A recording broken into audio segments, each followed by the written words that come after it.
This video will review how to fill your negative impression, as well as how to rectify your positive model. If a thicker distal end pad is necessary, cut the negative impression, splice it back together, and use a spacer block to increase the chamber depth of the socket. This will increase the thickness of the distal pad.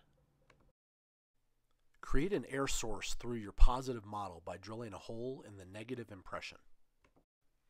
Cut a section of paracord and lubricate the cord with petroleum jelly.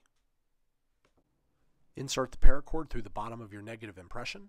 Ensure you have at least 10 inches of string out of the proximal end of the model. Secure your cast in the vertical jig. Ensure that the casting reference alignment line is in the proper orientation. This will ensure that when you bond the puck molding dummy to the model, it is in a neutral alignment. The cast can also be filled in the sandbox. Make sure the pipe is in alignment with the casting reference line. Seal the bottom of the negative impression and secure the paracord to the proximal aspect of the pipe. Fill the negative impression with plaster and allow the plaster to harden. Remove the paracord by wrapping the cord around your hand and pulling upward. This air hole ensures vacuum can flow to the molding dummy during the fabrication process. At 5280, we recommend pressure casting and the associated vacuum modification techniques. Pressure casting will get you a significantly more intimate fitting socket that has contour and shape. If you choose to use standard vacuum modifications and cast techniques, this will not impair your ability to utilize 5280 vacuum products. If your pressure cast was done correctly, you should have a nice triangular shape to the model. Begin by removing all artifacts and rough spots on the positive model. Avoid removing material over bony prominences. With pressure casting, we are not looking to do a global reduction over the entire model. As with traditional vacuum modifications, maintain as much triangular shape as possible. Modify the cast by removing material in weight-bearing areas and leaving the cast intact over the bony anatomy.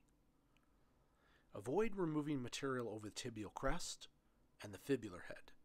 Depending on how tight your negative wrap was during casting, you will most likely end up reducing your model an additional 2 to 3 plies. Rectify the patellar tendon bar area of the model. During the modification process, be sure not to round the distal aspect of the model. Keep the distal aspect of the socket as square as possible. Rounding or removing material on the anterior distal tibia will increase point pressure in the region. In the final modification stage, we will square up the anterior aspect of the socket with a buildup.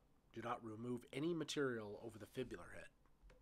Reduce the socket volume by approximately 2 to 3 ply, removing material in the weight-bearing areas. At this point, we have smoothed up the positive model. We have tried not to remove material over the bony prominences, as you will still need room for the skeletal anatomy in your socket, particularly the distal tibia, distal fib, and the fibular head. We have reduced the model approximately 2 to 3 ply.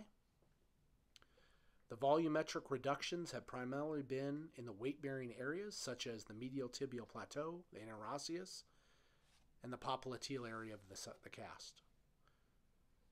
Ensure that the PTB bar modification is not overly aggressive. You do not want to create an air pocket in the tubercle area.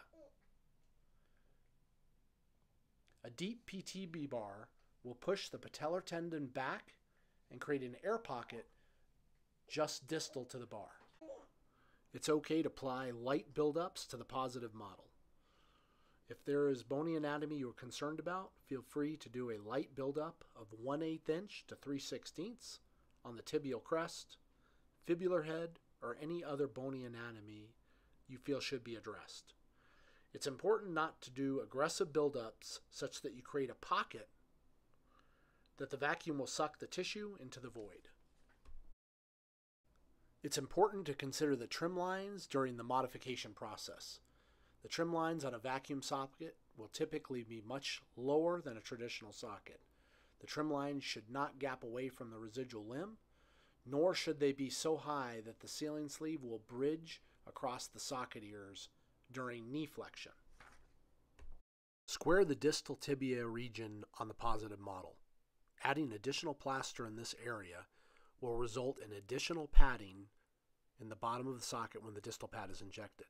Likewise, if you're modifying for an ERTL or a patient that has a wide tibia, add room for the bony anatomy. When the distal pad is injected, we will backfill this area. Apply a plaster buildup to square up the distal end of your positive model. Light buildups on the tibial crest are also acceptable. Address the fibula head and distal fibula if necessary. Build up the posterior shelf and hamstring reliefs. Smooth the positive model and define your proximal socket trim lines. At this point, our model has been rectified. So to review, we have removed all the cast artifacts. The model has been reduced approximately 2 to 3 plies, but not in the bony areas. We have not removed material from the distal tibia, distal fibula, or the fibular head areas. The distal end of the model should be squared. We did apply a buildup to square up the distal end of the model. When we inject our silicone, we will backfill the area, creating a nice soft pad for the distal tibia. We have gradual trim lines, which are lower than typical trim lines on a socket. The model has an air hole from the proximal end down through the center of the distal model. We're now ready to bond the Smart Puck dummy to our model.